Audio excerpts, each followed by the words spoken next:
ناظرین آداب، یہ ہے سمے نیوز نیٹ ورک اور آپ دیکھ رہے ہیں عالمی سمے۔ میں ہوں سید فیصل علی اور آج میرے ساتھ ایک ایسی شخصیت موجود ہے جن کا کام مائنورٹیز کی فلاح اور بہبود کے لیے کوشش کرنا ہے۔ ہمارے ساتھ موجود ہیں قمر صاحب جو دہلی مائنورٹی کمیشن کے چیئرمین ہیں۔ قمر صاحب، آپ کا خیر مقدم۔ شکریہ صاحب۔ سب سے پہلے آپ سے یہ جاننا چاہیں گے، جب سے مائنورٹی کمیشن آف دہلی کی تشکیل ہوئی 2000 میں، اس کے بعد سے اب تک کیا اس کی کارکردگی اطمینان بخش ہے؟ سب سے پہلے تو آپ کو بتائیں، کوئی بھی کمیشن ہو، چاہے وہ مائنورٹیز کمیشن ہو یا جتنے بھی کمیشن بنے ہیں، ان کمیشنز کا کام ریکمینڈیٹری رول زیادہ ہے، ایڈوکیسی اور ایڈوائزری ٹو دا گورنمنٹ ہے۔ جی، تو جتنے مسائل مائنورٹی کمیشن کے نوٹس میں آئے گئے یا لائے گئے یا انہوں نے خود کوگنیجنس لیا، ان سارے مسائل پر مائنورٹی کمیشن نے وقت پر گورنمنٹ کو ریکمینڈیشنز کی ہیں۔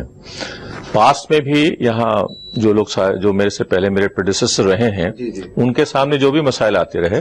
اور جو انہوں نے سمجھا کہ مائنورٹی کے لیے کرنا چاہیے، اس کو نظر میں رکھتے ہوئے کافی ریکمینڈیشنز گورنمنٹ کو کی ہیں۔ جب سے ہم آئے ہیں ابھی 3-4 مہینے سے، تو جو ہمارے پریڈیسیسرز کرتے آئے ہیں ان کو آگے بڑھاتے ہوئے اس کام کو آگے بڑھا ہے۔ سب سے پہلے تو ہم یہ دیکھتے ہیں کہ لوگوں کو مائنورٹیز کمیشن کا آئیڈیا نہیں ہے۔ جی، ہم نے بڑے علاقوں میں جا کے، چاہے وہ سکھ علاقے ہیں، چاہے کرسچنز علاقے ہیں، چاہے مسلمانوں کی جہاں اکثریت آبادی ہے، وہاں جا کر دیکھا ہے، زیادہ تر لوگوں کو مائنورٹی کمیشنز کے بارے میں جانکاری نہیں ہے، یا اس کے کیا مقصد ہیں یا کس لیے یہ بنایا گیا ہے اس کے بارے میں ان کی جانکاری نہیں ہے۔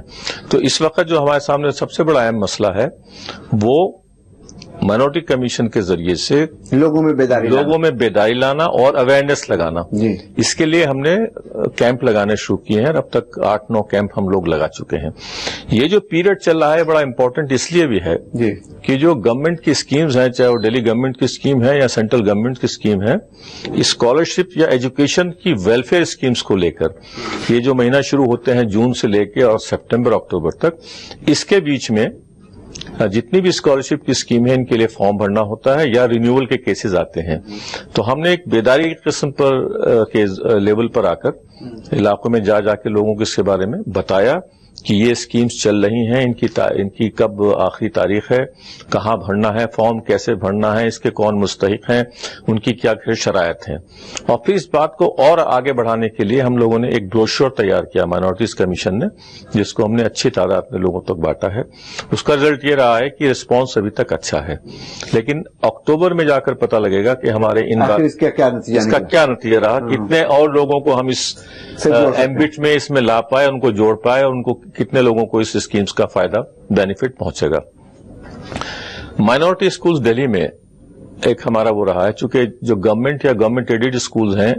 وہاں پر فیس تو ہوتی نہیں ہے، لیکن جو پبلک اسکولز ہیں ان میں فیس کافی ہے۔ اس فیس کی وجہ سے کافی غریب لوگ شاید اس کو افورڈ نہیں کر پاتے ہیں۔ تو دہلی گورنمنٹ کی ایک اسکیم ہے جس کے تحت جو اسکولز پبلک اسکولز ہیں وہاں پر، مائنورٹی کے پبلک اسکولز ہیں وہاں پر پوری ٹیوشن فی ریمبرسمنٹ کی اسکیم ہے۔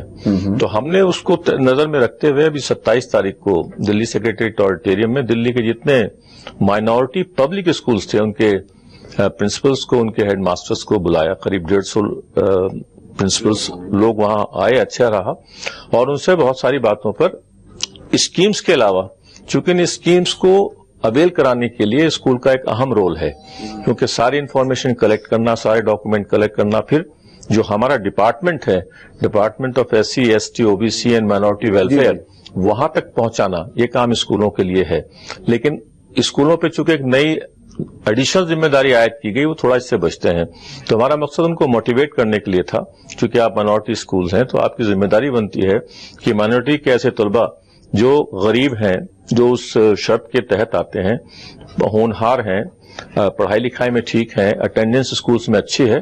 ان کی ٹیوشن فیس کو وہ ریمبرس کرانے میں ان کی مدد کریں، اور کافی اچھا ریسپانس رہا۔ کچھ آپ کے پاس اعداد و شمار کے حوالے سے کچھ بتا سکتے ہیں کتنے ایسے طلبہ ہیں جو اس سے فیضاب ہو رہے ہیں؟ کچھ ایسا میں آف ہینڈ تو آپ کو فگر نہیں دے پاتا ہوں، لیکن ان ٹرمز آف منی کافی کئی 100 کروڑ روپیز میں اسکالرشپ کے طرح اور ریمبرسمنٹ کے اس میں فیس کے اس میں دیا جاتا ہے۔ اس اسکیم کی بیوٹی یہ ہے کہ 80% آف ٹیوشن فی آپ کو ریمبرس ہو جاتی ہے۔ کس لیول تک؟ اس میں انکم کے لیول ہے، انفیکٹ کوئی شرط یہ نہیں ہے کہ آپ پہلی کلاس کا بچہ ہوگا یا دوسری کلاس کا بچہ ہوگا یا 10ویں کا ہی بچہ ہوگا. جو پبلک اسکولس میں پڑھ رہے ہیں وہ کسی بھی لیول کے ہوں,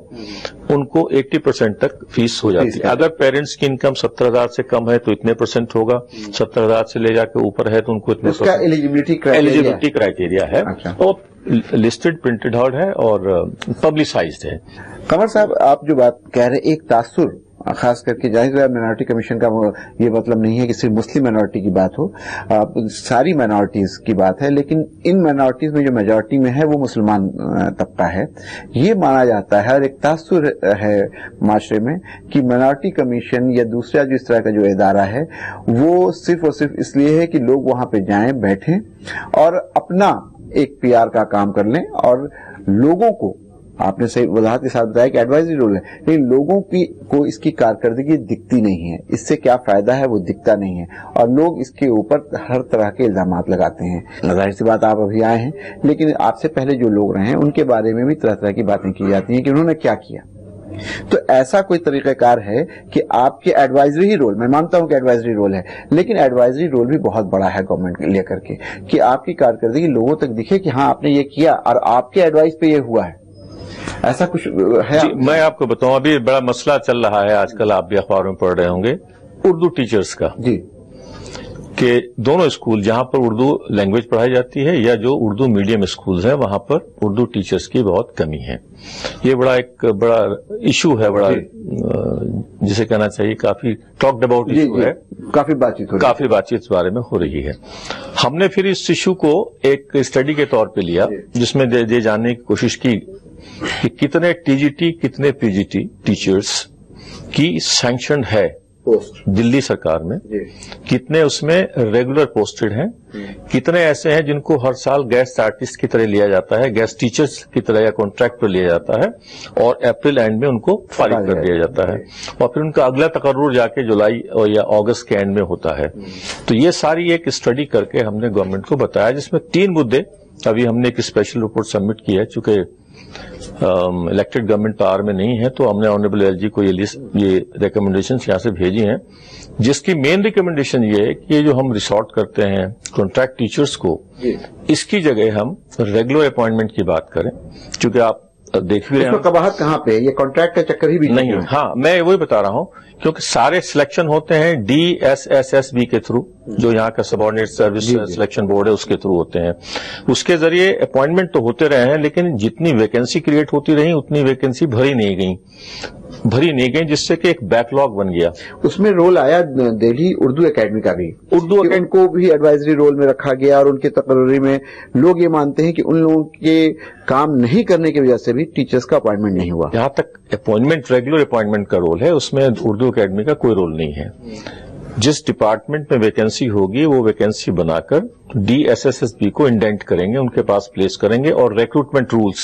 کہ کیا اسینشیل کوالیفیکیشن ہے, کیا ڈیزائربل کوالیفیکیشن ہے, کیا ایج ہونی چاہیے وغیرہ وغیرہ,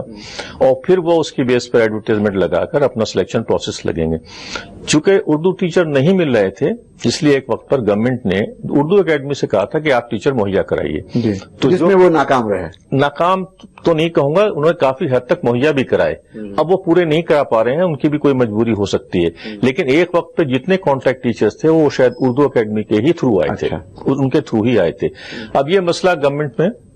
مطلب جو نوٹ ہمارا گیا تھا یہاں سے وہ ابھی گیا ہوا ہے, تو ہمارا تو یہ بھی کہنا تھا کہ ہم انتظار کیوں کریں,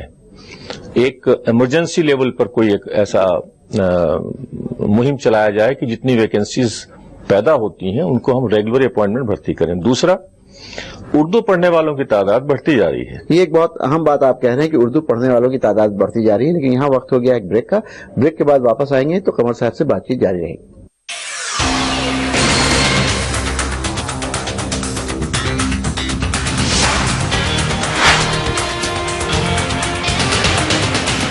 کنگ آیورویدک تیل جو بنا ہے 16 خاص آیورویدک تتووں سے, رکھے میرے بالوں کا خیال اور بنائے انہیں لمبا, کالا اور گھنا. Kesh King, the king of hair oil. سمے پریورتن ہے, سمے سنجیونی ہے, سمے منشیہ ہے, ورتمان ہے, بھوشیہ ہے, معصوم ممتا کی میٹھی سی جھپکی ہے.